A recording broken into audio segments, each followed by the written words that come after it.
അത്തരം സൂചനകളാണ് നമുക്ക് ഈ ഘട്ടത്തിൽ ലഭിക്കുന്നത്. ആദ്യം നമുക്ക് ലഭിച്ച വിവരങ്ങൾ പ്രകാരം 40ഓളം ജീവനക്കാർ കപ്പലിലുണ്ടായിരുന്നു എന്നുള്ളതായിരുന്നു. പക്ഷേ ദുരന്ത നിവാരണ അതോറിറ്റി അല്പസമയം മുമ്പ് ഔദ്യോഗികമായി തന്നെ അറിയിക്കുന്നുണ്ട് 22 ജീവനക്കാരാണ് കപ്പലിലുണ്ടായിരുന്നത്. അതിൽ 18 പേർ കടലിലേക്ക് ചാടി. അവർ രക്ഷാബോട്ടിലുണ്ട് എന്ന വിവരമാണ് അവർ നൽകുകയും ചെയ്യുന്നത്.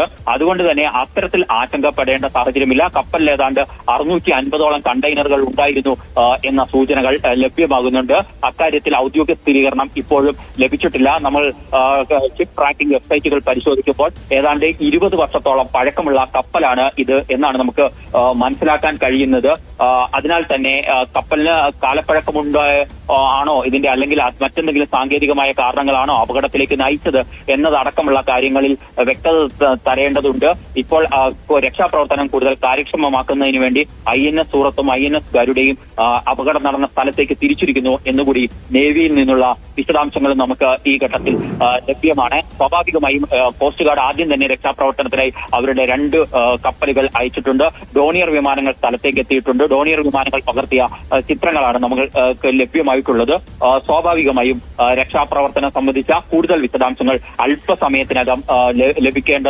അപ്പോൾ ആദ്യഘട്ട രക്ഷാപ്രവർത്തനം ആരംഭിച്ചു എന്ന് കരുതാം അല്ലേ സാജു?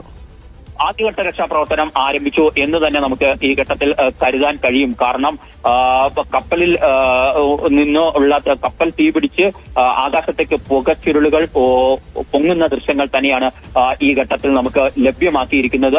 സ്വാഭാവികമായും ഇനി ലഭിക്കേണ്ട കൂടുതൽ വിവരങ്ങൾ കപ്പലിലുണ്ടായിരുന്ന 4 ജീവനക്കാരെ കുറിച്ചുള്ള വിവരങ്ങളാണ്. അതായത് 22 പേരുണ്ടായിരുന്നു, 18 പേർ കടലിലേക്ക് ചാടി. അവർ ലൈഫ് റാഫ്റ്റുകൾ ഉണ്ട് എന്ന വിവരം ലഭിക്കുന്നു. അപ്പോൾ 4 പേരെ കുറിച്ചുള്ള വിവരങ്ങളാണ്. അവർ കപ്പലിൽ തന്നെയുണ്ടോ അതോ കപ്പലിലുണ്ടായ പൊട്ടിത്തെറിയിൽ മറ്റോ അപകടത്തിൽപ്പെട്ടോ എന്നതടക്കമുള്ള കാര്യങ്ങളിലുള്ള കൂടുതൽ വ്യക്തതകളാണ് നമുക്ക് ഈ ഘട്ടത്തിൽ വേണ്ടത്.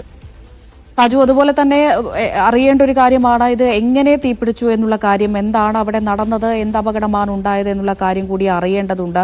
സാധ്യതകൾ നിരവധിയാണ്. നേരത്തെയൊക്കെ നമ്മൾ പറഞ്ഞതുപോലെ കാലാവസ്ഥയായിരിക്കും, അല്ലെങ്കിൽ അതിനകത്ത് തന്നെ ഉണ്ടായിരുന്ന എന്തെങ്കിലും വസ്തുക്കളുടെയോ മറ്റോ ഒരു പ്രവർത്തനം കൊണ്ടുണ്ടായതായിരിക്കാം. അത്തരത്തിലുള്ള കാര്യങ്ങളൊക്കെ ഇനിയും അറിയേണ്ടിയിരിക്കുന്നു. സ്വാഭാവികമായും അത്തരത്തിലുള്ള കാര്യങ്ങളിലൊക്കെ നമുക്ക് കൂടുതൽ വ്യക്തത വരേണ്ടതുണ്ട്. കൂടുതൽ വിവരങ്ങൾ നമുക്ക് കോസ്റ്റ് ഗാർഡിൽ നിന്നാണ് ഇനി ലഭ്യമാവേണ്ടത്. കാരണം കോസ്റ്റ് ഗാർഡിന്റെ കപ്പലാണ് കേരള തീരത്ത് നിന്നും ആദ്യം പുറപ്പെട്ടിട്ടുള്ളത്, ബേപ്പൂരിൽ നിന്നും. അവരിൽ നിന്നും കൂടുതൽ വിവരങ്ങൾ നമുക്ക് ഈ ഘട്ടത്തിൽ ലഭ്യമാവേണ്ടതുണ്ട് എന്നാണ് മനസ്സിലാക്കുന്നത്. കൂടുതൽ വിവരങ്ങൾ അല്പസമയത്തിനകം തന്നെ എത്തിക്കാൻ കഴിയും.